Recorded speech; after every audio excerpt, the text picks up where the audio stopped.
Jazz age living, old fashioned sipping. Pizzazz ain't missing, got the fat cats kissing. Let's bring the old age back. Awake everyone from his nap, we bring in the... All right, friends, Romans, countrymen, welcome to the Sunday Punch podcast. We're back again with another episode. What is this, Adam? Is this 19? It's episode 19. 19. We're excited. Sunday Punch podcast. We're coming to you much like George Bush would after Hurricane Katrina from Houston, Texas. You know, there's a disaster. We had to be on scene, and we're joined by two very close friends of ours. Why don't we get some introductions going here? Starting down at the far end of the table. Mike, hello. Tell us about yourself. So, to start, I'd like to propose a toast to my favorite dumb person, LeBron James. Well, starting off strong, Mike. And when I say dumb person, I'm not. That has nothing to do with IQ. I guess what I really mean is a tendency to make your own life maybe more difficult than it needs to be, or maybe make problems worse than they actually, than they. He makes my life difficult on a daily basis. Just seeing him really affects me, and in an unhealthy way, I will say. Actually, when I see him on the court, I get physically angry. I see you flush. That's why you're sandwiched between two doctors. Well, if he's flushing, that's probably Matt's Nitro, which I should say. Sharpens the mind and energizes the bowels with vitality, vigor, and vim.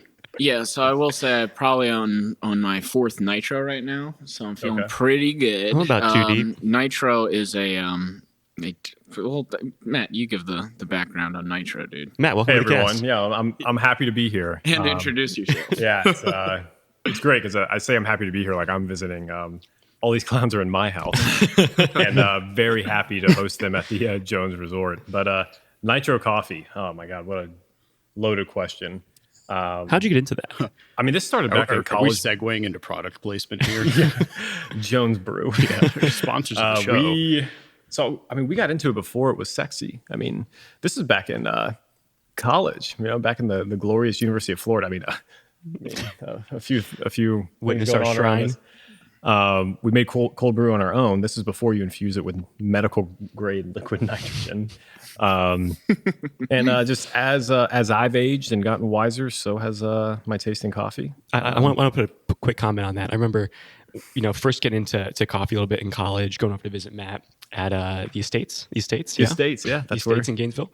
And the move wasn't just to brew coffee, but to double brew coffee. And for those who are unfamiliar, this began by brewing quite possibly the most tar-ridden, thick, sticky coffee you could make, and then pouring it back into the coffee brewer, the drip brewer, as if it was the water, and brewing it through a second round of grounds. And, once 3 of us were landed in the hospital in a given weekend, we had to convert to Nitro for a purely safety standpoint. Good times. Well, actually, that was my first introduction. So Sean introduced me here to Matt, That's right. and that was in Chicago in Wicker Park. And the first time we went over for a Gator game, he introduced me to the Nitro, and so I had one. I felt pretty good. I had another. I started sweating. And then, as you're watching, like you do with any kind of drink, alcohol, anything, when you're watching the Gators play, I tend to drink more. And so since that was in front of me, I had about 4 or 5 Nitros. And when you have about 4 or 5 Nitros, you can start feeling your heart in your chest, which is a very wonderful experience, if I may say so myself. And then you combine it with alcohol. Well, And then on top of that, you put alcohol, not just one, just to see how far your body can go. Well, yeah, vodka and Baileys. You don't just want your heart to beat inside your chest. You want your heart to grow inside your chest. Yes. So that's how I met Matt. Okay, and I don't think we've covered this. I didn't meet you at UF at all. I met you in Chicago.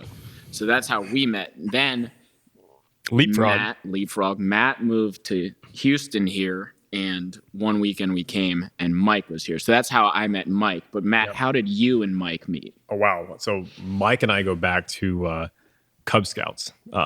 Way back down in South Florida. Ton of memories associated with that. There was never any touching or groping going on by adults. That was my first question. Just wanted to dive right in. There is a class action lawsuit going on right now. We were, I said this the other night in the hot tub, I was like, we were like the Miami Hurricanes, like troop. of like the 80s. Right? I do remember that was about 5 seconds in. I thought I hallucinated that statement. That was it. But okay. We broke And, all the what rules. does that mean? So it's like, just a very simple example. Undefeated. One word. We're still undefeated. I mean, for example, like the Scouts did not allow paintball. Well, like we played paintball very often. Like, and even on this one trip, like we all went and played. So you paintball. broke the rules. That's a little bit course. of the Hurricanes. Of There you course. go. Broke the rules, and then also, I mean, I think we had like one of the highest success rates in like achieving Eagle Scout. I think Mike and I might have been one of like the youngest Eagle Scouts in the state of Florida. You went all the way to Eagle Scout. Yeah, by 13, What's the normal age? like 17, 18. 21, No way, 22. Yeah, seriously. So Mike and I went camping for like a whole month in the summer just to knock out all the requirements in one summer. I guess my question would be, how'd you make it that far without being kind of ridiculed into dropping it? Because that's where I dropped it. I was in Cub Scouts, and then they're like, you know, after I did a year, like the cool kids were like, "Oh, you're still in Cub Scouts, loser." Because I mean, No. What do you survive Yeah. in every aspect of life? I guess. loser. I guess fortitude. And I don't embarrass easily. So well, it's- yeah, but I mean, it was a great experience. I mean, overall, I say that the net effect was a great experience. I think people get distracted like when they're 15, 16, they're driving, like they're touching a woman for the first time or a man for the first time. And like with that, I mean, we were done by the time we were 13. So it's like, now it's time to move on to other things and get into sports. And Mike was wrestling, football, swimming, all that other stuff. Like, so, but we had a great experience. I mean, and You touched a woman at 13? I was touched by Wait, we're not going to violate any non-disclosure agreements here. yeah, I'm still receiving settlement checks. Because I didn't get there until like senior year of high school, dude. I was a late bloomer. Probably because you were ridiculed so bad at Cub Scouts. See, if Well, you, it's probably because I wasn't an Eagle if Scout. you just stuck with Eagle Scouts, see, most people get in there, they learn how to throw a hatchet one or two times. They go, this is about all I needed to know from this group. Sure. Whereas you guys are out literally skinning deer in Jonathan Dickinson State Park trying I mean, to I'm stay showing alive. people gunpowder burns because I was shooting 50 caliber muskets as a 13-year-old that weren't designed for left-handed shooters, and the gunpowder would shoot out and burn my forearm. So I'm 13 years old, like explaining how I'm shooting muskets and 12-gauge shotguns. There is a great photo of Matt, I think in like full regalia, all the like general buttons and all the chevrons on the shoulder with like a bolt action Springfield. I was gonna somewhere. say, I was gonna say, there's a picture of Matt with like, he basically looks like Joseph Stalin with like all his like badges and medals and I was gonna say stuff Pershing, but arrayed I'll take across it. his uniform. Yeah. Yep. Any good stories from back in those days? Oh, God. Yeah. Like a top one? Mike, you got to take that. You're a better storyteller. Oh, geez, I don't want to plead the fifth. I've got some ones where there's one where Mike and I were downhill mountain biking in Tennessee, and we'd done a couple road trips, but we're going downhill mountain biking, and they had said this is 20 miles downhill, and we're like, awesome, like it's going to be so easy because you just sit, you don't have to do anything. Glide. Like we're just going to clear the brakes. Well, there's clear like warning signs like slow down, turn, whatever, and Mike, I mean, we're all 13 years old. Like it's just like, let's just see how fast we can go. So there's this one turn, and it was damn near a U-turn, and there's like all these caution signs and all this other stuff, and I start to mismarked. slow down, and Mike's in front of me, and I'm trying to stay up with Mike. And we're just pedaling as fast as we can, even though it's not doing anything, because you're already at like terminal velocity. I start to slow down because I see the caution signs. Like Mike is like heads down, eyes squinted, like all out, like no, I mean the coefficient or like drag, like you were all like down. And then I just see There was drag. Mike's wearing the Apollo Anton Yeah. Ono. Like, Yeah, like I a was like teardrop. BMI 30 back then. Like there was drag. and then all of a sudden you just see It's like a the cloud. like the Goodyear blimp on like two wheels. Like, Matt makes it sound like I was in like a U2 or something. No, it was more like the Goodyear blimp exceeding speed. And then all of a sudden, like he doesn't slow down. So I'm hitting the rear brake, and all you see is just a cloud of like gravel and shards, and like. So I pull up, and Mike, you had like you weren't wearing a backpack. It was like it wasn't a Merce, but it was like over your shoulder kind of deal for like hiking. And the first words out of Mike's mouth, like I thought he was dead. The first words out of his mouth are, "My beanie weenie can saved me." My beanie weenie can. Yeah, What the hell is that? Have you heard of Beanie Weenies? No. You've never heard of beanie weenies? I think it's like beans and hot I've heard dogs, of right? Beanie Wells, the old running back, of the It's- Ohio State. It's beans and hot Buckeyes. dogs in a can, I think. Yeah, Beans of it's hot just- dogs it's in a- a can. yeah. I was raised on them, and so Like I landed on the can, and Definitely isn't what saved your life. If anything, it's probably hurt you possibly what more. endangered my life more than it needed to be.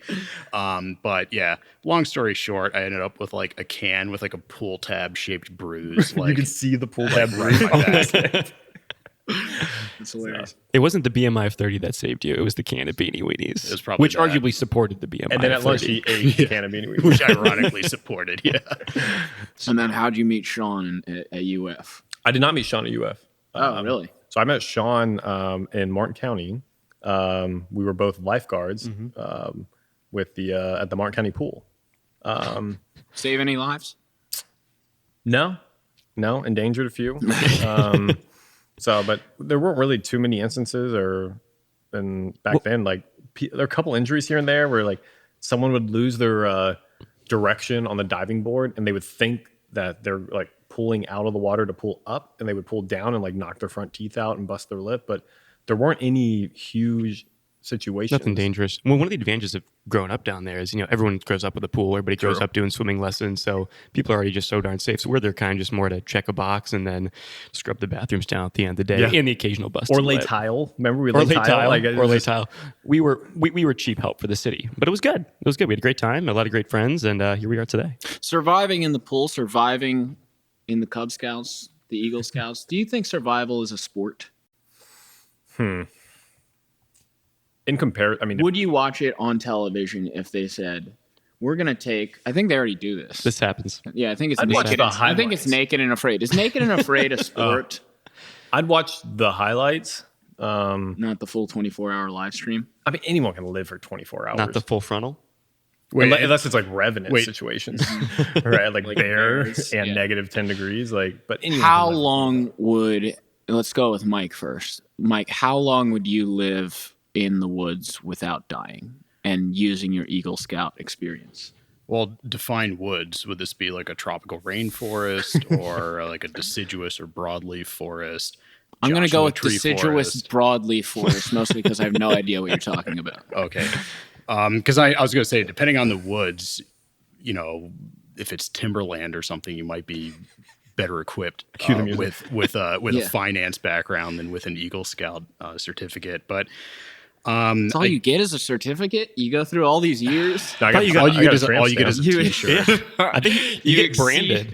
You exceed all these expectations. There's 19-year-olds in the group. You're the only 13-year-olds. You're the Miami Hurricanes of Cub Scouts and Eagle Scouts, and you get a printed certificate. Exactly. It was color though, and it had a little foil, Laser jet a little color. foil label affixed to the bottom. Okay, you're in the forest. But You're I have a letter Anywho. from the Pope. Congratulations. No, I'm serious. No, you don't. Well, I swear mean, my life. That was your mom writing a letter from the No, Pope. And I've like, got Matt, Brett look, Favre. you got a No, letter no. from the Pope. Brett and Favre. Michael Keaton. Well, The Pope, I was gonna Clint say- Eastwood, hundreds of people. Seriously. What are you talking about? You I don't have was a gonna letter say- from Brett Favre. I have the entire Green Bay Packers when I got my Eagle Scout completely signed, every signature. How did that happen? Mike, you got a certificate, and Yeah, Matt I mean, got not- the not- Green Bay not to- Packers to show not- up at his birthday Yeah, party. not to be a one-upper, but I went back in time and I got George Washington's signature. So, Got them all. but what I was I'll bring them down. I'll bring them down. Wait, I want to hear the survival. But I wanted want to hear to- the survival, yeah, but the survival Jesus thing. Christ. Guy's got an autograph from fucking the entire 1990s because he got out of the fucking Cub Scouts. Okay, go ahead. I also got one from King George too, to get, like, both sides of the duopoly there. Well, and where I was going with the woods thing is, the metaphor could be a desert, it could be the middle of the ocean, or it could be, whatever. But it's, I think woods in this sense symbolizes scarcity and uncertainty, which harkens the Boy Scouts motto of be prepared, which as an ontology is more important than the semantic knowledge required to obtain merit badges. So, I mean, in this respect, serendipity and merit badges aside, the Eagle Scout will survive scarcity and navigate uncertainty only to the extent that he prepared himself for both. But in practice, the subway doesn't move unless it touches the third rail. So without luck, you have nothing. Well, we went So there. is that a yes or no? Okay. I would survive on Eagle Scout knowledge alone. Depending on how much I ate that morning, I would survive 11 days in the woods. Now let's introduce a Hunger Games scenario into the broadleaf deciduous Got it. forest. Would you come out on top? Hunger Games scenario. Yeah, Hunger Games scenario. There and now in the Hunger Games, if everyone remembers, I read all the books. I was going to say, aren't there like 3, probably more than that, but let's not get into that. But I read them all. because when you say Hunger Games scenario, like there are a lot of scenarios there. Well, exactly. So, like The main plot line. we're the main plot of Hunger Games, right? Okay. So you have volunteered as tribute. We go out into a field, all of us, and they pop up the weapons in the middle, right? And you have to rush towards them, or you don't rush. Remember or that you was bail. a strategy. Yeah, you can bail. Of being like, if I go down into that, valley, I might die, so I'm gonna just bail.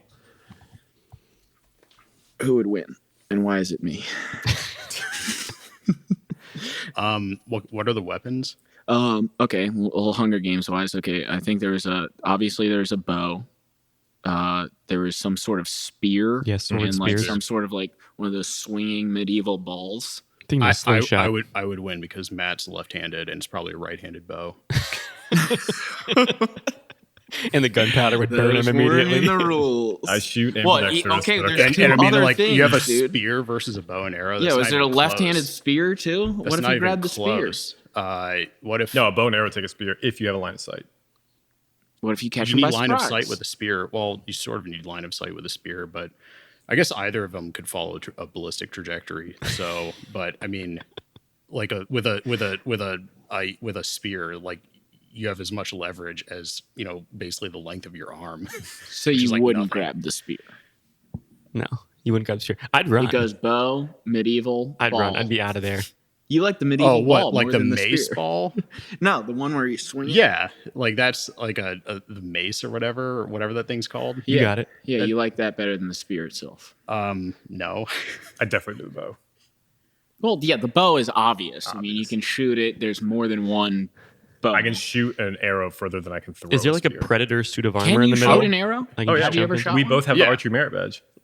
Oh yeah, I forgot you're in the Eagle Scouts in the entire 1990s, and Brett Favre came to your birthday. By the way, while you guys were going back, but and I forth, do want to ask about that. Go ahead. I looked this up. You can have, or either parents or scouts or troop leaders can reach out to people who are either former Eagle Scouts now prominent in society. That's exactly how it and works. or just kind of tap the network and they will draft their support. Chuck Norris has them online. I got Chuck Norris too. Yep. They're all on there. So you just submit, and then they You just send send you it to, back like- their automated letter that has their signature on it. Yeah, or that's hand signed, or it's just a stamp, whatever. Yeah.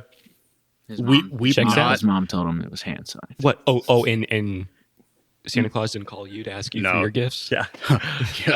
Yeah. We've not Coming from the for- guy who didn't make it through the first level of Cub Scouts because you were being That's picked true. on. Yeah, that's Yeah. true. We've not. I didn't have grit what at the for. time. There you Angela Duckworth. Great book. Great book. What were you gonna say, Mike? Never mind. Jesus Christ.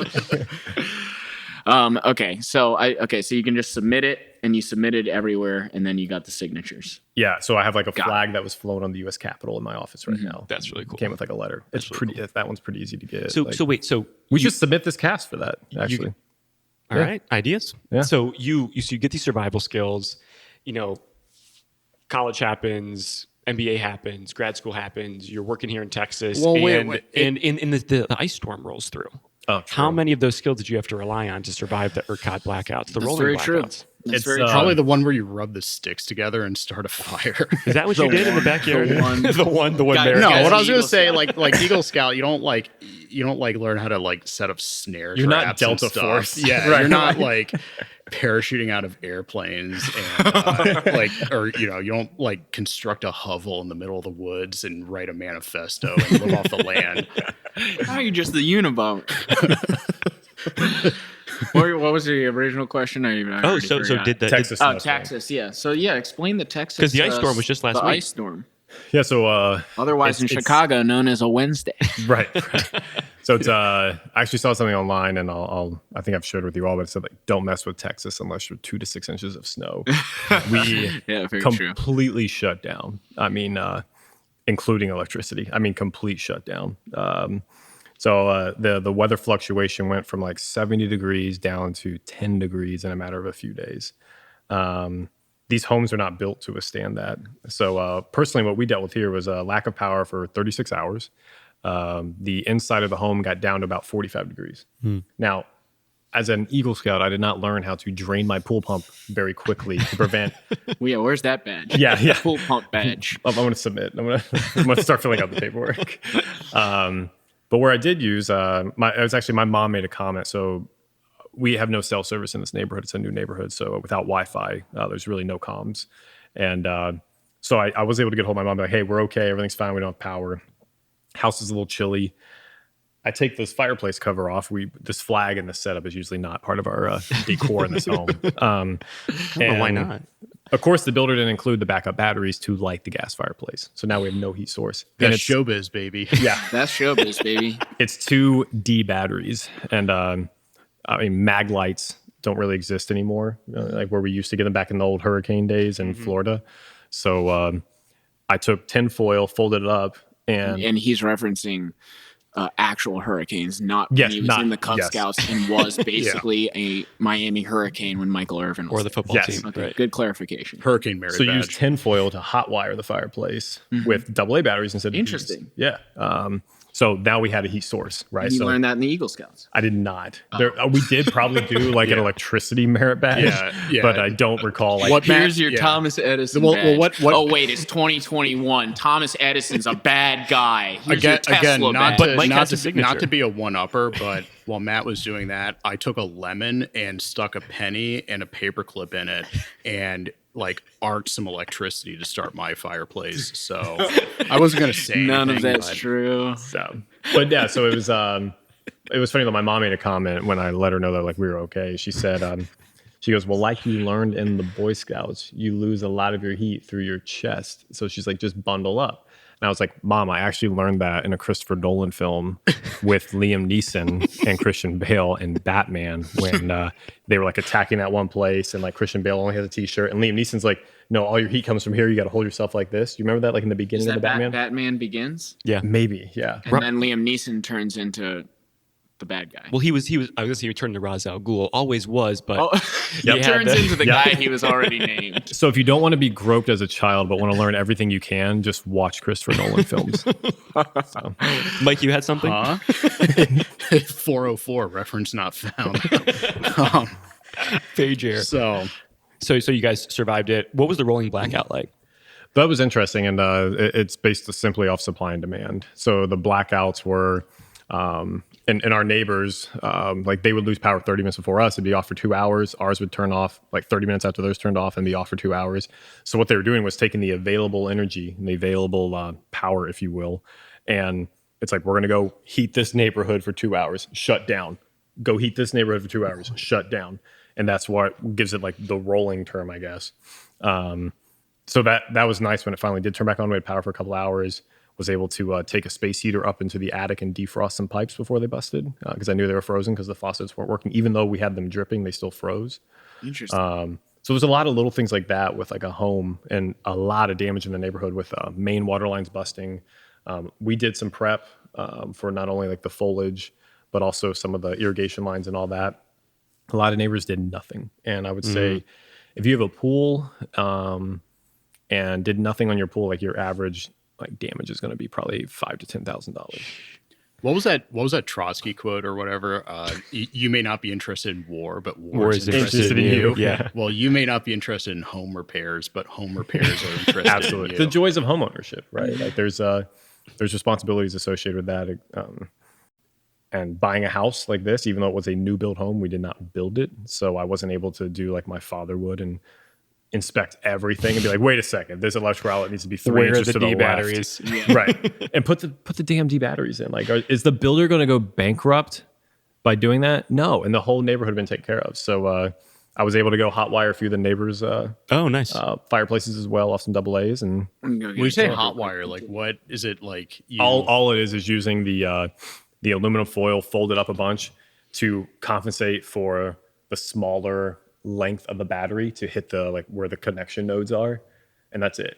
But isn't the volt so like isn't I think the the voltage different? The And- voltage is different, but it was enough to start the pilot light within the fireplace and then ignite. But then why do they want like a semi uncommon battery variety? It's the old model. The new models are 4 AA's. So this is a good time to introduce maybe both of your careers. okay. If you couldn't tell already, Matt is in the energy sector, I'm in the battery sector. the business of energy. Yeah, so I'm in the energy sector, currently employed like in the oil and gas area, but downstream. And for those who don't know, upstream are the ones who dig it out of the ground. Downstream are the ones who are like customer interface and actually deliver the end product. So I'm in the downstream lubricants area for vehicles, not people. My wife's in that business. So yeah, I'm in the downstream lubricants area, like Mobile One, automotive lubricants, industrial lubricants, commercial lubricants. And Mike's kind of a philosopher king. Well, I'm a Confucius. I'm a psychiatrist, and so I treat a lot of patients, and then every now and then I do some forensic stuff. Wait. Yeah. Okay. You have to tell us about the forensic stuff. What does that mean? That's the tip of the iceberg. Forensic psychiatry? Yeah, exactly. Can we hear more about that? Exactly. Sure. So it's basically the intersection between psychiatry and the law. So these days I work in a jail at least one day a week, and kind of integrate that into my practice. And but I mean, I've consulted on cases, and I've done evaluations for like the insanity defense, and whether someone's competent mentally to stand trial. It's worth mentioning as well that like we joke about this all starting in Cub Scouts, but when you look at like how Mike and I went our separate, like we broke up after Boy Scouts, if you will. We're still like very close friends, but he went to Tulane, I went to Florida, but without communication of any Go sort. Gator. Yes, go Gators. I mean, does anybody even know? In case you didn't know. Without Well, any, for the audio listeners, there's Yes. like 14 Gator flags set up. But okay, you went to Mike went to Tulane, you went to UF. Got it. right, but without any type of like collusion, if you will. Like he did engineering, I did engineering. He did a minor in English, I believe. I did a minor in English. I did my MBA. So we took, and he did forensics like on the mine. I was doing forensic engineering on wind turbines, right? So like there's similar, like there's a bunch of really cool things that kind of overlay a little bit on the decisions we made, like with our careers, just in different sectors. So, Wait, explain that further. so I mean, That threw me on an Inception type loop. I know a dream within Okay, a dream. you hear a train. You're related. You hear a train. You related your job to psychiatry. I related the forensic aspect of engineering, which I no longer do, but I was like hardcore engineering, to Mike's like forensic aspect of looking at individuals' minds potentially. Maybe it's an apple and an orange, but Is this a good segue into is Inception possible? Yeah. Mike? I actually kind of believe in it, but no, let's stick to the Tenet. Tenet. Terrible movie. To the what now? Tenet. You see Tenet? We can watch it tonight. I've got it on okay. Apple No, TV. we can't watch it tonight. Adam it's loves not that a movie. good movie. You had your league, Donnie. I want to watch The Big Lebowski. Anyways, keep going though. No, you, Matt. Oh, yeah. Yeah. So I think it's interesting. I mean, like to not have conversations like that, and we both do engineering, different sectors. We both do the minor in English just because to be well rounded, and I mean, I love poetry and writing, and I like words. Yeah. Yeah, I so- mean, it's and then and in writing, or excuse me, in engineering, you learn technical writing. So something like an English minor can kind of complement that. Not that you learn technical writing per se in English, but you learn writing styles, I guess, and in that, in sort of a non-linear fashion, I think could complement the technical writing you learn as an engineer. in the corporate world, like it's hey, in God we trust, and all other things trust data. But I And think for everything else, there's MasterCard. yes. But the next level up is being able to tell the story behind the data, right? Sure. That's the narrative is the most important part. You can get a lot of things done with a good story, even if you don't have good data. Exactly. So you work in prisons, Mike. Do you believe in evil? Pure evil? I think I possibly see where you're going with this, but Yeah, I don't know. I don't even know where I'm absolutely. going with this. Yeah, No absolutely. playbook. You do, and why is that? Because it's some of the most evil people you've talked to. Well, no, it's there's a certain amount, there's a badness signal there that is not accounted for, in my opinion, by neuroanatomy, neurophysiology, sort of idiosyncrasies, is not accounted for by cognitive behavioral processes. Like, in other words, just the way people think or the way people behave. There's some other independent variable there that we've not yet, I think, sussed out in a scientific fashion, and maybe it actually does not even lend itself to being tested with the scientific method. Well, I mean, let's bring it to serial killers. Can't you basically okay, a couple things have to go, like abuse as a child, right? I mean, when you say a couple things have to go, like what? So if you're trying to Mindhunter, right? You're studying serial killers. Most serial killers have abuse as a child. 80% of them are male, Caucasian. I think it's important to not conflate correlation and causation. I told you 6 months ago to watch Mindhunter on Netflix. So Yeah, Mindhunter, but just a quick catch up. It's just a study of serial killers over time with a lot of data, and so their data suggests that if you were abused as a child, were antisocial, and happen to be maybe those two things, and male and Caucasian, that you're more prone to having the personality of a serial killer. Now, that does not mean you will be a serial killer. It just means that would be your personality type.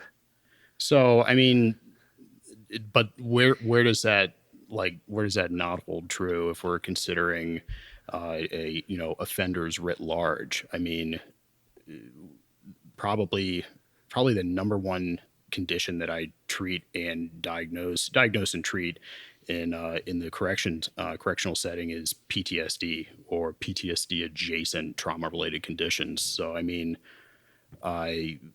possibly I'd have to do some homework on that, possibly, to verify exactly what you said. But I mean, that's a lot of these folks have just wicked trauma histories. I mean, that goes unrecognized or underrecognized. Beyond Cub Scouts. Or being an altar boy. Mm-hmm. Yeah, I mean, yeah, I'm surprised we haven't caught the altar boy serial killer.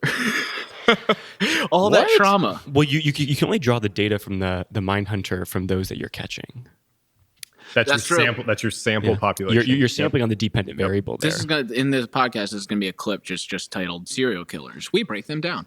But did you know that 25? We solved the serial killer We crisis. solved it. We solved it. Did you know there's at any point in time 25 to 50 active serial killers in the United States? That's unreal. Doesn't surprise me at all. Probably more and than that's that. still. Probably more than that. You think? Probably more than that. Yeah. Define active. I mean, sometimes they go years and years between killing people. And do you see any correlation in slowing down? I think Interviewing people, why did you stop? Well, not to say you interview serial killers, but if Why do someone they stop? even in crime, anything else, right?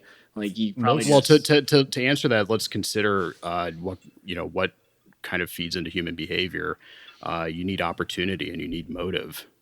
I feel like most stop when they get except caught. unless you don't And need so motive. what Matt said speaks to that, which is, so if you need motive, you need opportunity, then human behavior necessarily changes when those preconditions change. Matt, anything? I said they stop when they get caught. So if there's 25 or 50, Or they get older, or they have a family. They retired. I would say there's probably still serial killers who have families. Yeah, but they've stopped because it's okay, well. But I think it's it's not like playing Xbox. I'm going to stop playing Xbox now because. But I feel like for them it is I'm kind of like playing accountable to Xbox. other people. I feel like for them it is playing Xbox. They're that's just something I do. Now I can't do it anymore because I have a family. No, you can take an 8-year break and then get back onto it, even though you have a family. Speaking of, we've seen you back on Xbox, Matt. Segue achieved. That was an iconic segue. Like, Clip that. Best segue of all time. Yeah. now I feel like an asshole for not preparing more for this. Like, I can't match that segue. Like, we went from serial killers to Xbox. So you're back on Yes, Battlefield. and is esports really a sport? Okay. It's gonna be Is Let me nudge this in there. Yeah, it's a complete segue. And why'd you get back into it? Okay, so in college, Why haven't you gotten back into serial killing?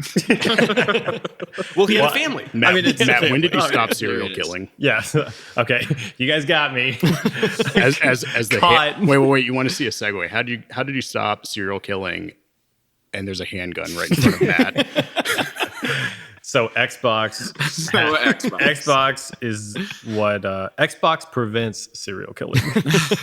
Is You heard it here is that first. what separates like the psychos from the non-psychos, or psychos from the near psychos? Is the ability to just sort of like catharsis and channel those destructive impulses into a virtual reality? Not world? according to Chicago. They're trying to ban the video game Grand Theft Auto to combat carjackings. Just like they tried to ban GoldenEye. And they're after only Columbine. 12 years late on that. Yeah. Only. Yeah. Well, yeah. Why did they wait until Grand Theft Auto? Why did they whatever? wait until Grand Theft Auto 19? Well, Yeah. no, what it was the people who were playing Grand Theft Auto in high school are now old enough to be in politics, and they go, we could have intervened earlier. Like, Yeah. they're the ones now who are We able could to have intervened. Yeah. to Wait, beat that wait, level and be wait. like, if these people are actually playing Grand Theft Auto, they show the old guard and they go, holy shit, these people have been playing this for their whole lives. No wonder. I don't know if they And they're have like, played. it did affect me because I randomly pick up hookers now. Yeah, I was gonna say I don't know if the people that make those They sorts of say that, decisions, not me. I don't know if they I have thought you were played Grand No, Theft no, Auto. the politicians say Because that. like Grand Theft Gotcha. Auto, It's like- Grand Theft Auto doesn't Only teach me you- once in a while. Do you feel better now that you shared that with us? Dude, it doesn't teach you how to steal a car. Like it's not teaching you, how to evade alarm systems. Teach you how to press and the triangle button. use a Slim Jim or whatever. I mean, Step 1. yeah. Step 2. Well, Matt's over here hot wiring, Fireplace. fireplaces. I was going to say, If you can ovens, hotwire a fireplaces. natural gas fireplace and not blow up your home, you can steal any car. Any car. So you got into Except Xbox for a in car that has a Let's lock give on it. So you got back into Xbox in college, right? But then you had life happen. You had to focus on other Yeah, things. adulting, right? Now you're feeling like pretty comfortable. And I think the beauty of it is all of us stopped playing Xbox for the most part after college. And it went from being a part, like we'd play Xbox, we go to swim practice, we go take our classes, we go to the gym, we play Xbox. We would GTL. Right, we go back to swim practice, GTL. and then it's like Friday night. It's like, oh, we're gonna meet everybody out at 11 o'clock. We're gonna meet everybody out at the club Clear at 11 o'clock. And then before you know it, it's 3 o'clock in the morning, and you're still playing Xbox, and you finished a whole handle of whiskey, you and your 3 boys, and you got to get up the next morning and go to swim practice. GTL all over again. So it was fantastic. But then, What kind of whiskey you drink? ooh, man, 10 p.m. at the club, Matt's like 10 p.m. at the club, Matt's like time to mosey on back to the Ponderosa for some Grand Theft Auto. for some, but then I would steal a car and take it to get to my house Yeah. instead of Ubering. It's Right? it's those darn video games. Instead of the later Gator for all the UF fans out there. That's true. The later Gator was the original Uber, by the way. It was. And it was free. The original Can, Uber. can we was do it- is it a ride little share? plug here? Yeah. Okay. Is it rideshare? There was a free Okay. ride to it. You didn't know about it? I knew about it in the abstract, but luckily, Mike one of also the went to UF. advantages of having no life is that you don't have to worry about how you're going to get from point A to point B. So Your primary location is always home or class. So where we had the we'll get back to doctor Xbox, is so where we headed almost now? always in. I just want to do a quick plug because 40% of our listeners are 16 to 18. Go to University of Florida. Oh, I know you're in God. Chicago. Pay the Absolutely. out-of-state tuition. Go Wait. to UF. Adam, did you just say that 40%. 40% are 14 to 16 No, and 16 go to to 18. Oh, okay, I'm sorry. Okay. Okay, I'm sorry. My mistake. No, I'm trying to get to huge that plug for 14 University of Florida. The 3 of us, born and raised in Florida, I believe, right? I was born in I Baltimore. was born in Baltimore. also born in Florida. Born and raised, right? So Mike went to Florida for grad school. How dare you. For med school, excuse me, not grad school. I don't want to offend him over here. But we went for undergrad. Yeah. So a huge plug. So and all of us have lived in Chicago. Yep. And Florida. Yep. And if I could do it all again, I would not have applied to a single other college. I would have No. gone to Florida. No, after visiting other colleges, and the majority of the time FSU, UCF, UF was by far just superior. Just the whole setup, the layout. Upper And, echelon. and by the way, when you chose UF, what percentage was because of the football program? Back then, it was actually limited. when I chose UF, Really? when I made the decision. So my first college football game ever was a Florida Gator game my junior year of high school with Steve Levin, Judge Steve Levin, Whoa, Judge and now? and Matt Levin's father, Mike Levin. Hope you all are doing well. Oh, Haven't Mike spoke to you in years. Levin. Yep. Remember that guy? So that was my first time, and I showed up and like, I mean, this is what 2005. I show up in a Quicksilver T-shirt and a Billabong hat, Classic. right? Because I'm from Florida. And, Classic. I'm not even donning like Gator gear. Pura Vida, baby. And it was it was one of the games. Maybe it was a South Carolina game where we blocked the field goal or SEC something. game, yeah. It was an SEC game, and I just didn't appreciate it at the time. Right, it didn't mean much to me. And at the time, I was actually a Tennessee fan, being that's where my parents are from.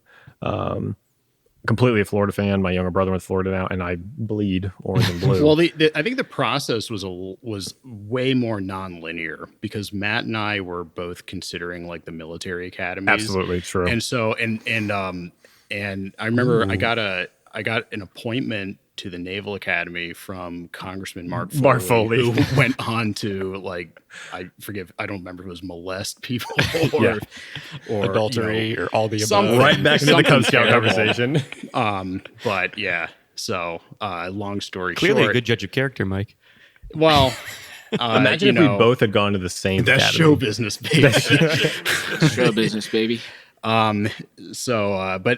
So I chose Tulane, which is in New Orleans, and I was like, again, not to be a one-upper, I experienced Hurricane Katrina twice. The first time as a tropical storm in South Florida, and then the second time as like an evacuee. When the to levees Jackson. break. As he was moving into Tulane. As I was moving in. Yeah, I as he was there. moving in for his freshman year of college, Katrina hits New Orleans. Exactly. NOLA. So does George W. Bush hate black people? George Bush hates black. Remember when Kanye West said that? You were on the ground. What do you think? I wasn't. Your boots on the ground. What do you think? Let me flip the script and say, how does that make you feel? Yeah, he's going Asking back that to his question. roots. Okay, but to stay on topic. Okay, so you chose UF, and then I do want to explore the relationship that does develop with UF football because Okay, yeah. I before I went to UF, I was an NFL fan, right? And I loved NFL teams, and I thought I had developed a pretty strong passion for NFL teams, but it has no comparison now after a full 4 years in Gainesville watching Florida football and then being outside of it. I mean, dude, the amount of I think it's based off memories, just like love for the school. Yeah. And then relating that back to the football program and the games and the tailgating and all of those different great memories you have. I physically get emotional about Florida football. I've seen you. and And you couple that with the Nitro Coffee and couple that with alcohol Oh, and my nitro, God. and then you got a great combo. But I think with that the sharp Then you have a mind and the serial killer vitalized being- bowels. then you talk about serial killers. No, but then you couple that with all of those different things together. And I mean, I love NFL. I have a fantasy team. I watch every NFL game. But when the Gators are good and there's a chance for a playoff, I mean, dude, when those games are on, if there's people at the, if you're having a little get together like we've had here, I'm just like, dude, do not talk to me Yeah, and I do don't- not root for the other team. I don't even want anyone else to be there except someone who cares about it as much as I do. Exactly. Right. And we're not gonna I'm not sitting here and I'm so focused. But you're absolutely right. So the love that you and I have, and I would say three of us have for University of Florida football right now, is the love that also my parents had for University of Tennessee football. So Right. I thought you were gonna say the love they had for you. oh, absolutely. No. That's Yeah. I can't even articulate that. Don't right? believe the tires; those were not good years. But imagine, so for example, I go to University of Florida. Yeah. Right? There was just assumptions in my family that I would go to University of Tennessee. Okay. Because they, Right. So that which are the same assumptions we probably have of our future. if my son decides to go to some other SEC school, and I say SEC school intentionally because he will not go to any other school than an SEC school. Only conference. Because you miss out on so much. So if he should choose to go to a different SEC school, let's say Baton Rouge, LSU. Rouge. Freshman year, when I send him his care package, if you will, it will be full of Florida Gator Absolutely. stuff. Well, what- just like my Why uncle. would he ever choose Well, LSU? let's war game this out for a second. So In 18 workshop this. years, do you think higher ed is going to still look in it like its That's actually a current good point. It's a good instantiation? point. Like, I still think in 18 years, SEC football will be number one. well, There just might not be school anymore. Well, Right? let's- Just no, a well, football let's- SEC program. football. because I don't know anything about sports ball, so talk to me like I'm a 5-year-old sir. here on this. But could you see a future where you do these two these more ice balls? high-powered this is very important, Sean. Watch your like hands. these high-powered SEC, these are deadly weapons. High-powered SEC football programs, or whatever other conference, sort of break away in some fashion from the school. So that they can pay their players, maybe. Well, I think they should. Really? I mean, that's. I mean, absolutely. It's. I'm all about like, what's fair for for work and all that. So I'm passionate about the topic. if we sound distracted, there's a lot going on. And then, There is. No, so you There's- believe college athletes should be paid? why not? No, I'm asking. Well, I think that people should be paid commensurate with their worth. Which If is they- not if they- which is not a scholarship. So Because let's be honest, let's talk Well- about well, stars first. okay, Because let's break let's- it down by stars. Let's say Johnny Football, right? He was the hottest thing there was in football, right? That guy was bringing in so much more money than the $40,000 tuition, whatever he was getting. Free free school. Sure. So I agree with you, Mike. I think they should get paid. And it's more than just. I mean, it's. I don't think there's, when we consider like what is a service worth, it's you can't just look at like the net effect of a team of players sort of multiplying each other's efforts and then the school marketing that very well and then sustaining this huge following across the country.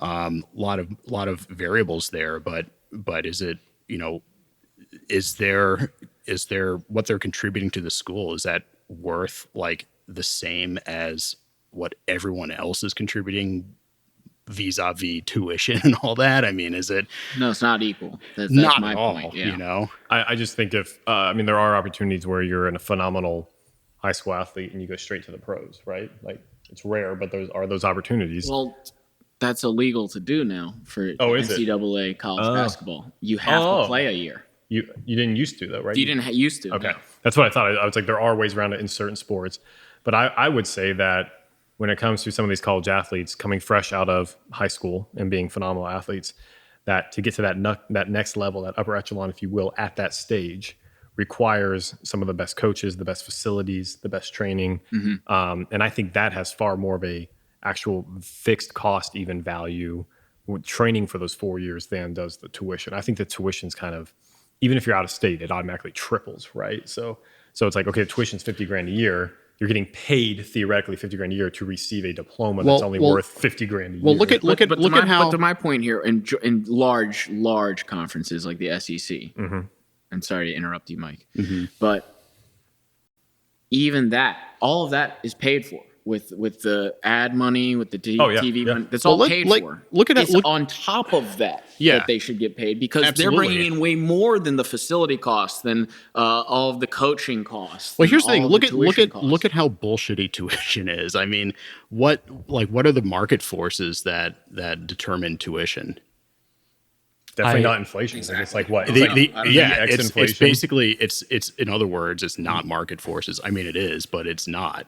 It's policy, and then it's policy at the state level and at the school level, and the availability of essentially free money by way of FAFSA or whatever they might have changed the name to these days. So I mean, so in other words, I guess this is a long-winded way of me saying that you can't index the value of the player's services to the tuition because the school can charge agree with whatever that. they want, and now it's a tautology at that point. So That's one of my biggest concerns is that you have this ability to borrow infinite sums of dollars from the Federal Reserve or from the federal government via the Federal Reserve. So schools have no incentive to cut costs, be lean, operate efficiently because students can borrow whatever they need to. And we let someone who's going to be an art history major, no disrespect to art history majors, but that's not going to reimburse what your $200,000, $250,000 student loan is going to be. And so these schools can ramp up their bureaucracy. They can ramp up their, emeritus packages for their professors. They can ramp up tenure and retirement packages, especially in state programs, coupled with unions and how, that labor wants to bond together, and it totally disrupts efficient market forces. I agree, Mike. So then keeping, by the way, keeping all everything that shit, constant. all that shit, just real quick, all that shit is paid for basically by at big SEC schools is paid for by the football program. Yeah, the swim team doesn't make any money. Yeah. Okay. Go ahead. Sorry, Mike. No, what I would like to see though is to kind of tie it back to the athlete part. Is I would like to see an agreement that goes in with these athletes that says, your tuition will be covered, room and board will be covered. That's fine. But if you make it big, if you make it to the league, we get 1% equity in your contracts. No. I believe money talks, and I think they should get paid for the services they're providing. Because what happens if they get injured on the job? Essentially, they get injured in a game or at practice. And they're done. An injury on the job. I mean, are you going to provide them with a disability policy that assumes they're going to probably make it, possibly make it big coming out of these programs? And again, I am way outside of the territory of what I know anything about, really. So I don't know what percentage even of University of Florida players who then go on to the NFL and make like gigantic sums of money. So but I don't think it's fair to have a compensation plan that is contingent upon earning, essentially garnishing wages in the future. What does the athlete lose? Well, it's a sleight of hand. It's I will pay you Tuesday for hamburger today. I mean, I don't think that's good. I don't think that would be an honest arrangement. But the university is not dependent upon that person performing in the future. They're dependent on that person performing now. And you could stipulate these contracts such that all you require is you graduate with a degree. And then that person has an incentive to stay in. So if they don't make it in the league, or if I think I misunderstood your question, because I think I have it exactly backwards in my head. So you're saying the university would pay them essentially like a stipend? I'll think of not a stipend. I'll think of the word in like an hour. We got the battery. A pension. They'll pay them like they're like out of a pension, is what you're saying, contingent upon their professional success after they graduate. If it's deemed successful, if they're getting contracts and going to the league, but if they're never drafted, that's the thing. So who does the deeming and who defines success? Because what happens if they don't become professional athletes? They instead leave athletics altogether and go do something else. Fine. Like define success and then define successful. Because also, let's not forget, there's a team there for a reason. They're leveraging they're multiplying each other's efforts. Like they're leveraging their teamwork and their synergy for a specific outcome, which is winning a national championship or whatever. So, I mean, you can't separate the individual from the outcome in this situation. And therefore, because of reasons, I think they should be paid in the here and now versus, promised like the moon on a stick years and years down the road. Would you pay, so I'm just to extend that, would you pay all athletes uniformly regardless of talent or potential to succeed in the future? Why would you do that? No. Well, like in what other situation does anything like that operate? What's the range of an NFL contract? So then again, who gets to decide? Who gets to decide that Percy Harvin is going to make it versus Kyle Trask versus someone who gets injured in their third year and gets nothing but got 3 years of college massively paid? I don't know the answer to that, but who gets to decide that? Who gets to evaluate The that? NCAA has enough time, enough people to figure out the percentage. Yeah, I don't think they want that headache. I don't think they want that headache. I don't give a fuck if you want yeah, that headache. it's That's your exactly. fucking job. I'm sorry I that agree. it's, But it's you're not. lazy. It That's is your like, job. yeah. It's so not their like, job to evaluate athletes now about what they'll do in the professional league. That's not their job Okay. now. If you want to No, but extend their... it should be their job, is Okay, what I'm saying. And once just it is your because job, then it's your job. Yeah, just because it's theoretically, difficult and the answer is not immediately obvious doesn't mean that it is then therefore okay to do nothing and to just And to have continue basically to slaves. alienate individuals from their labor for nothing essentially. I mean, it's hundreds of thousands of dollars a year in perceived value and actual hard cost value. Like the training, the meal plans, everything, the coaching, the facilities, all that. Like that is valued. If you were to go pay, like if the four of us are like, Yeah. let's go right now. Like, what was the replacements, right? Let's go. No, train let's go to Coach K camp, right? Well, there's That would also cost us a lot of money. for a whole year Yeah. with the exact and I want like the top coaches. I want Dan Mullen working with me every day. Like I want this, and this. I mean, that would cost us hundreds of thousands of Okay. dollars. It Or only, we could just go back it to only but costs us hundreds of thousands of we're- dollars because we don't have the talent. we're Paying to waste your time. the other thing is the solution is not a purely the correct solution will not be arrived at with a purely economic argument, because not only is it an economic question, it's also a legal question. And so how do you draw up a contract that protects the player, protects the program as well, and therein the compensation shall be set essentially. Well, that's what's kind of interesting is you and I get to draw up a contract with federal government to borrow hundreds of thousands of dollars with no perceived payoff from our degree that we know of, but that's allowed. Yeah, I mean but that's true of any loan. I mean, there's no it's a Well, no, loans have due diligence, and loans you have a credit score with the bank. Loans get due diligence on you. the federal government does no due diligence, like zero. Like, Did they ask you anyone. your degree when you applied for FAFSA? When Did they evaluate what that was going to be in the marketplace in 10 years? when you're 18? Yeah. So no, Don't think but so. they require. What do they require? You can be when an you're- English major at NYU and get What do they? $300,000 in debt. What does the federal government require for a high school graduate to borrow money? Your parents' income. Okay, Basically. So there you go. So why do they have that cosigner? It's precisely because they want to mitigate that risk. Are we still talking about college sports?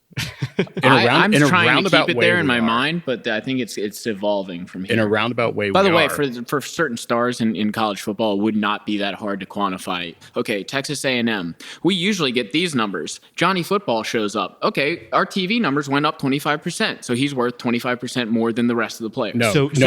So that's look at Johnny correlation Manziel's versus contract. causation. Look at Johnny Manziel's contract. He's playing fan called football now. You're talking about Johnny Manziel in the future. but you want them to get money. But this is the risk. You want them to get money in the future. No, dude, the contract's over. No, so here's what I'm saying. So just to be clear on my argument, the players get paid now. I want Yes. that. I want players to get paid now. But the NCAA, they're getting paid. You're not, dude. The money is so outrageously exponential. You're thinking of like, hey, how are we gonna like break even? No, dude, they have so much money that you wouldn't need to get any money off the back end. That's what I was looking to do. You're right. Yeah, you wouldn't need it because you're making so much money. All right. And you have been for 40 years. But wouldn't they want to wait more because they want to invest in Dude, these if I'm the players? NCAA, by the way, if I'm the NCAA, I'm trying to keep the slave trade going. Don't get me wrong. I would love to keep it going, but as an outside observer, they should get paid. Because I think those athletes are, then if they're getting paid, their investments. And if you're developing them within the NCAA, then they go on to make buku contracts in the NFL, the NBA, the MLB. What did we get for investing in them? I want Then we equity get in their that's what I'm success, saying. just like I would in a startup. Just like I well, would in a you need- startup. so there's So no, you get there's 100%. there's no, Absolutely not. dude. Nope, It's not absolutely. investment. They're providing They're a contracted service. worker. You don't They're hire a providing- contractor and then they're- get percentages off their exactly. future They're providing a service. If I invest $200,000 in a person every year for 4 years, and I spend almost $1 million on a person, even if they brought me, it's just startups. It's That's just what venture businesses do capital. when they pay for your It's MBA. the same thing. And if they bring me 10 million, fantastic. If I lose money on them, which I will lose money on some of them who don't go on to NFL contracts who become You're already making working in the energy sector. okay. or You're whatever. already my making goodness. Oh my exponentially goodness. more money than by It's- them being it's- on the Texas A&M team. But we're Dude. talking about a subset of 5 incredible teams. Think about all the other teams that suck. That Exactly. no money comes in. Those They players make the most still- money of the year playing Florida. Those players That's where they make their still- money dude, because you we guys write them are- a check for I millions feel of like- dollars. I feel like We you guys are wouldn't missing pay the point. Eastern Carolina. Okay, go ahead. I feel like you guys are missing the point. Like the Me players and are Mike providing. understand. Yeah, we're I think on Adam the and I same are on the point. same page. The players are providing a service. It's like because if you can't look at them as an investment because how you're defining investment can be construed to and apply to any of the students. Like any of the students, they can view as an investment, so called. So no, the players are doing something that the other students are not doing. The players are providing a service for the school in real time. They're providing a valuable service. But the school's not providing me $200,000 a year And by to the become way- an engineer. Yeah, I'm not providing them a service in return, so I don't expect anything in return except my diploma. exactly. Right. And So, that's what they're doing. right, but they're giving them $200,000 a year, the best coaches, the best services, the meal plans, everything else every year. Why are And they doing that? Are they Yeah, doing and they're that because making they're nice exponentially guys? more money than Yeah, that. are they That's do- how are they- business works. Are they? But are they? That's are exactly how any Okay, business in okay. a free market works. Okay. By the dude. way, the investment is you get him to come to Texas A&M. Johnny Manziel succeeds, and you get the fucking next Okay. star who says, "Oh, Texas A&M is a fucking great program. Okay, We okay. get Cam Newton now." That's any That's pro- the investment. That's any product roadmap. Successful products lead to hopefully more successful products. So that's a product roadmap, and hopefully that brings you the investment. I guess on the other side. I guess I want to make sure I'm trying to understand what Matt's saying here because I don't think I do fully understand it. And by the But- before I forget, because I'm off 18 nitros here, but before I forget, I agree, Matt, that programs should have the ability to do that, but it's also within the right of other programs to say we're not going to accept. We're not going to make you give us 1% of your money when you graduate. If you want to go to Florida, yes, okay, Run your then we're- business. Then we're agreeing. Everybody then runs, we're in agreement. Yeah, Of everybody course we're in runs their agreement. business differently. Yeah, I agree with but that. by the way, the people that didn't do it, the market would become immediately that. You wouldn't ask for 1% afterwards because the people that aren't going to offer that, and you don't think SEC, you don't think Florida, if Alabama does that, you don't think Florida is going to say, no, we don't need 1%. You come here. Because Okay. a player will immediately say, if you're Cam Newton, you're going to be like, fuck you, I'm not giving you 1% of my money after I go to the NFL. I'm going to go to Florida. okay, can Well, I ask he you went to a So, junior there- college. so, so therefore, it would become the talent. right, The talent. yes. so talent does not directly correlate with compensation. The players at those other schools that don't have huge programs, those players are still providing a service and they should still be compensated accordingly. If a lawyer in, let's say, rural Georgia charges $100 an hour, but a lawyer in Beverly Hills charges $1,000 an hour, who's the better lawyer? What does that tell you about who's the better lawyer? Nothing. It doesn't tell you anything about their legal skills or acumen or whatever.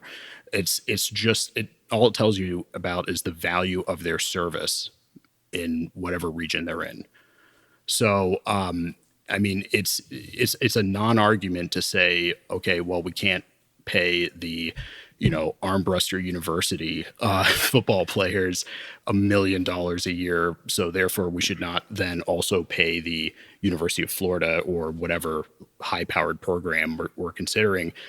We should not pay them because we cannot pay these other players at this other under. By the way, Mr. Matt, I almost said your last name. Whatever, Mr. Matt. Matt, how's it feel to almost be a dad, man? It's wild. I mean, With the woman you love, I mean, beautiful thing. Sean, you knew me in like my best and worst times, and like the best and worst times can be like inverses of one I another know. depending on where you're at in your life very quickly. And so in a great spot, about to be a father, and it's a little surreal to be honest. But it's also like a chapter I'm super excited for because it was intentional and not on accident, which is always, a great place to be. So just really excited for that to be in that place in our life, and a little nerve-wracking to be honest. I've just now learned how to take care of myself, Right. much less like another human being. See one, do one, teach one kind of thing. But then I get a lot of practice whenever you all visit babysitting, so it's all good. Speaking of who would be the best babysitter amongst Mike, Adam, and I? Ooh, hands down you. And why is it Sean? Sean. Yeah, exactly. I mean, no, I didn't even like, you didn't see my eye twitch or anything. Like now, when it comes to like, let's say when my son is like at his first Pop Warner game, like Adam will be on the sideline to just put him in his place immediately. I'll be making sure the math homework's done. And then I think each of you will play a very unique role in his life, right? And I'm excited for that. And Adam had made a comment last time you were here, after actually you had departed. It was exactly 72 hours and 16 minutes after your departure from here. And you had said, like, I guess this is it, Matt. Like, you're about to have a kid. Like, this is it. I did say that. And like Sarah and I took offense to that, like, to be honest, because we have other friends who are like very excited, like, to be a part of that journey. And I'm excited. I was just I was being the realist here, you know. I was like, damn, this is like kind of maybe the last time we can all. The kid knocks Adam down a peg. Yeah. in terms of Children, my natural enemies. Matt's affinity group grows in like this dimension. No, I've already got it all planned out, and this is where it's amazing having like a rock star wife, where she was like, hey, whenever you want to do your guys' weekend, like, fly me to my mom's, you know, fly her out here. We go to Breck. We go wherever we want. Yeah. Fully supportive on that. And I'll do the same way with, treat it the same way like with her girls' weekends and stuff. And Adam and I were talking about this earlier, actually, now that he's gone. Now we can just dive right in. Yeah. That, you know, you have couples who will get married and then they should have never been married in the first place. So they buy a puppy. Right. And the super glue of any relationship. It's like the reason that they were not working was the absence of the puppy. Right. And that just makes things. The problem is we don't have a puppy. And that just makes things even worse. Right. That's the reason. So then when the puppy isn't the appropriate level of like adhesion super glue, right, for the relationship, it's like, oh, well, let's just have a kid. Up the ante. Right. And then it's just, that's why the divorce rate's well over 50% these days. Isn't that wild? I remember remember when we were growing up and, people are right for each other and people are right for each other and each couple should decide on their own. But when the divorce rate really started creeping up from like the greatest generation, as they're so called, to sort of our parents and that sort of thing, and 30%, 40% was eye opening. And now, 50%. So tough. For Adam's 16 to 18-year-old audience base, like, live your life. Do not get married at 18. Do not get married at 16. Well, yeah, I mean, live your life. Live your life. Like, you probably have to be at least like 30 to really be likely to know who you are. I was going to say to recognize the sound of shit rushing towards the fan. it takes like you have to like live a little bit of life too. So yeah, so live your lives, have fun. I had a wild ride from 18 till I got married, which was only last April. May. I'm the one that married Matt. Yeah, that's these segues are incredible. No, I wanted to talk about that though. I wanted to talk about, okay, so you lived a wild life until, you met Sarah. Yep. Wonderful human being. And but I did want to talk about that because I'm still kind of in my I'm still kind of going around town and enjoy a good dinner every now and again. Absolutely. Enjoy a good drink every now and again with a female companion. When does it click? Because I don't think it's not. I mean, I'm not even close to the click, right? I'm still canvassing the neighborhood, looking around for some asset forfeiture. If you catch my I'm still collecting an 18-year-old audience, so just for future endeavors. Building up the backup. Yeah, no, that's an excellent question because there's a lot of people out there, who. From my past who'd be like, oh yeah, Matt will never get married, right? Never get married. And even when let's just get everything out on the table here. Even when the night I met my now wife, I was in a relationship with someone who had been in that relationship for 5 years with like serial cheating. And that's just the life I lived. That's just the life you lived, dude. Then Matt looked in the Alaskan sluice box and realized that he found a gold nugget. She walked in, and my girlfriend at the time had already sent her home because I'd been buying her too many drinks, and she walked in with her group of 14 other like knockout women. I was like, "That's the unicorn." And then it wasn't, 5 minutes later, she walks up and says, "Stand up," and I was like, excuse me? She's like, stand up. And I stand up. She's like, okay. And so then I went to What if her you home. stood up and you're 5'5"? It would have been a deal breaker. We wouldn't be in because this house today. She had heels on, and she has legs of a thoroughbred. And it would have been a definite deal breaker. So I went home with her and the 14 women and my one buddy, because my other buddy was had way too much to drink and was literally on the phone with his mother outside, sitting on the curb, which is what Sean knows he did every party in college, every swim team party we had, and this was LC, yeah. So. And then, lo and behold, I have to leave her house to go to my now girlfriend's home, her parents' home, and it was like 4 houses down. So then I walked down at 3 o'clock in the morning, went to sleep, woke up at 6:30, and took my flight back to Texas, hungover, with a little pep in my step, and dated both of them, unbeknownst to them, for over a month. And then made the decision with my Riding that third rail. And then told my now wife everything, opened up and said, hey, here's the reality of the situation. I just broke up with my girlfriend of over 5 years who I've been dating while I've been dating you. And I want to do this with you. And she said, get the fuck out of my house. You're a piece of shit. And I said, As is necessary. Completely expected. I was prepared for it. And my response was, listen, I know you love me. Now we're married with a kid on the way. I know you love me. And she did. And still does. And in an incredible place and super blessed. So That's awesome. So choose your own path. Yeah. And I think without meeting her, though, this podcast right now, I think would still be happening. It wouldn't be here. It would be like in the bachelor pad. I'd be in a different place. The content would be just as great, but I'd probably be a different person. We'd all still be great friends. But I'm very happy with where I'm at. And as you approach that journey, wherever maybe be 10 years down the road, I'm here for all of you. Congrats to you, brother. Good for you. Cheers. Cheers. Cheers to that. Cheers. And I did send my wife to the spa today, so she doesn't have to put up with this bullshit. Little does she know, she's going to come back 4 hours later and we're still going to be talking. Yeah. Okay, so what else do we want to talk about here? I thought that was amazing, by the way. The transition from NCAA to Yuri to then figuring out Life advice. Wait, so the FBI, who said the FBI was at the game? Like they've got Yuri. some. Holy wow! So they're there like some Gargamel that is just looking for Smurfs to stomp on.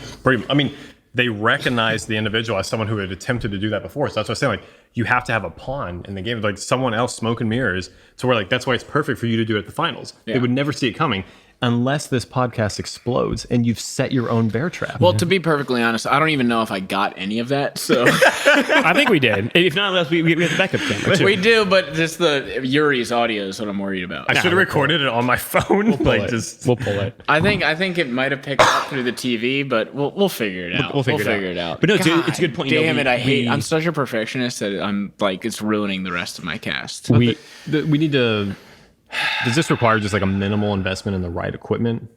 Do I need to take podcast? responsibility for this because I didn't set up the right equipment in this home? No, it was my problem because I didn't just press record on the Zoom. I pressed record through QuickTime, and I don't think it picked up the audio. We'll see. I mean, it seems like a super chill guy. I'm sure there's plenty of like flights under $200 for y'all to come right back next weekend.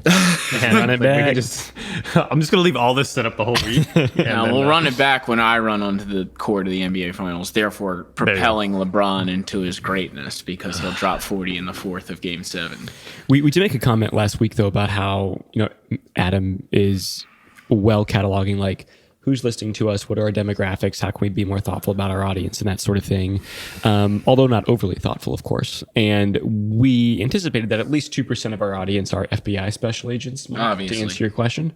And it just like Patriot Act, right? Like we throw so many stones at China for censoring, rightly so, and thinking about how they're tracking people as if it's not happening right here in our own backyard all the time.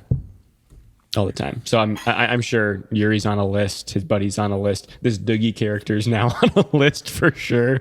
And maybe our dear own Adam someday soon. Well, he froze out. I really, the problem is I wanted to really get into Vitaly Uncensored, which was really the main point of the whole conversation was Yuri, I saw you on a boat with probably like 20 of the most beautiful women in the entire universe who just happen to be freaks. And how can I get involved? And how can I help? I get a ticket on that boat. How can I help that? Like a ferry pass. So, I'll reach out to Yuri again. He'll come back on. I really hope that the audio picked it up, though. God, that's going to really piss me off later. We'll see. Well, there's plenty of beverages to help subside that. Oh, my God. Okay, let's talk a little bit about Florida football. Okay. Yep. The UF Gators are coming off, to be honest, a fantastic year. Just overall, a fantastic year. Like what you're trying to go for in a year of football, of being always involved in every single game, hoping for playoffs. That's kind of like the year you want to go after, right? Yeah. I mean, we've had plenty of years where Jeff Driscoll's second year was sucked and you're not really into the games because you're already out of it. We were in every game, even when we lost to LSU off throwing the shoe. I thought if we beat Alabama, we might have a chance to get in the national championship. Obviously, that, in retrospect, even if we beat Alabama, wouldn't have happened. But I want to talk about the Gator football season in general this year, mostly their defense. And then moving forward, are we going into the dark times? Matt? Like you just sent me to a different level, and I don't know what even camera's running right now, but you can see it on my face. Like that one's okay. Yeah. The one that's blinding me. This year, and you and I talked about this on our way to Chick-fil-A or something. By the way, Chick-fil-A is awesome. God bless America. Don't throw out sponsorships. Okay, I hate sponsorships. Truett Cathy's not going to call us. Another segue. The ball apparently like Barstool Sports started off with like fake sponsorships to make them look more legit. Oh no! See, my whole thing is I want to get a sponsorship, agree to it, tell everyone that I don't know who the sponsor is, but here's all the money they gave me, and then burn it straight on camera. But the brilliant thing about Dave Portnoy's strategy was that he could command more money for advertisement in his medium by making it appear as if there was advertising. Oh, really? And so fake it till you make it, baby. Because he would just put in like, I don't know, I'm just making up the brands here, but like Taco Bell or whatever, he would just like take copy from them and put it into his publication. Really? Yeah, as an advertisement. See, when I'm listening to a podcast or I'm watching a video, when they stop and say, "Hey, by the way, this is brought by High Noon," Skip. I'm like, dude, I immediately fuck fast you. forward. I immediately do Yeah. like forward 15 seconds. Yeah, exactly. Yeah. So I hate sponsorship. I'll never accept it. Sorry, Sean.